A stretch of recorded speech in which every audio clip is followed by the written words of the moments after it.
What if we held our medical facilities to the same standard that we hold our restaurants? I'm here eating in New Brunswick and doing I almost said experiment. I'm doing an assignment for my master's program in global public health. And I'm taking a class called Culture and Health. And right now, I'm doing an assignment that talks about ethical issues in past health research, even though ethical issues in present health research still exist. So we specifically were talking about the 1996 Pfizer experiment that injected an experimental drug into children, over 200 children in Nigeria, without their informed consent. These children were malnourished and vulnerable. They were targeted by a person named Scott Hopkins, who saw the epidemic in Nigeria happening at that time and saw a, quote, opportunity, according to the article that we're reading in class. And I'm sitting here eating, and when we're out to restaurants, if the food is wrong, or if the food is wrong, if the food is not up to the quality that you expect or ask for or deserve because you are the customer, you can send it back. You can get better quality food. If you eat at a restaurant and you get sick, and it's their fault, they can get sued. They can get their business can be jeopardized. Healthcare is not the same. Our industry is not the same. And I guess even education is not the same. But we're talking about health because I'm reading about that's my focus right now. So healthcare is not the same. Medical malpractice is huge, unfortunately. Books like Medical Apartheid by Harriet Washington, one of my favorite books of all time, tells you about these ethical issues in healthcare. And it's not easy to hold a hospital accountable, to hold a pharmaceutical company accountable. We don't have that same power in healthcare.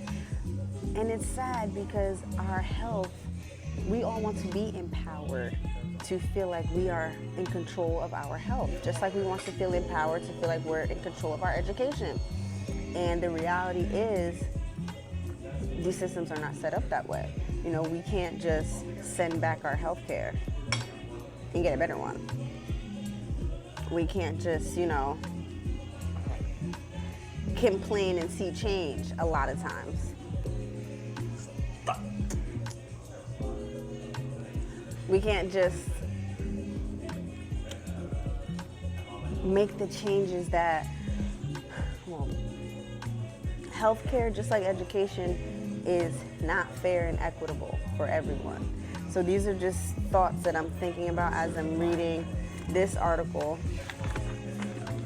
for class entitled Pfizer's Nigerian Nightmare. And so this is an example of the reason why when we go into schools, we talk to the youth so much about the importance of words, the meanings of words. Every single word means something. Look at this article. Pfizer's Nigerian Nightmare. Let's think about that. Pfizer's Nigerian Nightmare. The subject of that is the nightmare.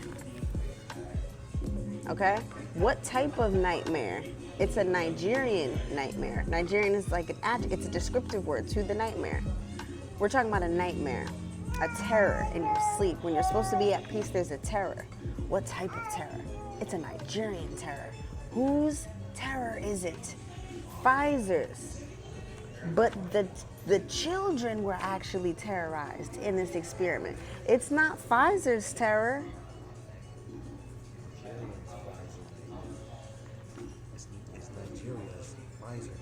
No, it's not Nigeria's Pfizer nightmare. It's Pfizer's. Yes, in real life, the nightmare is that of the Nigerian children, the one who were subjects of this experiment. But the way this article is written, this is saying that, oh, this is Pfizer's nightmare. Pfizer's Nigerian nightmare. No, it is not Pfizer's nightmare. It's Pfizer's doing. Pfizer inflicted the nightmare on over 200 children who were unknowingly subjected to an experimental drug in 1996.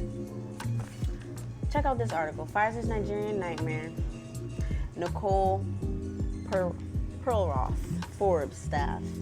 So in culture and health, we also talk about cultural competence and compassion and consideration through communication and language.